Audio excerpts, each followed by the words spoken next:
May ads bang lumabas sa tuwing nagbubukas ka ng apps, kaibigan? Kagaya nito. So kaibigan, tuturuan kita at i-share mo din ito sa iba para wala nang ads na lalabas sa tuwing nagbubukas ka ng apps sa iyong phone. Interesado ka kaibigan? Mari mo akong i-follow at i-subscribe. So tara, let's go. Okay, open mo lang ang phone at hanapin ang settings at hanapin mo lang ang connection sharing o kaya more connection kagaya nito. So sa iba more connection po ito. Yan.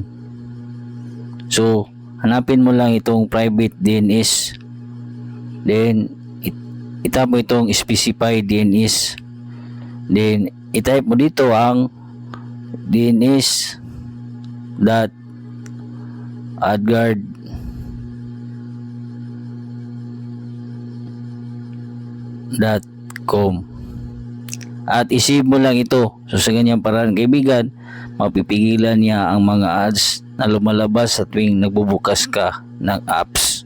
Huwag kalimutang i-share ang ating videos. Salamat!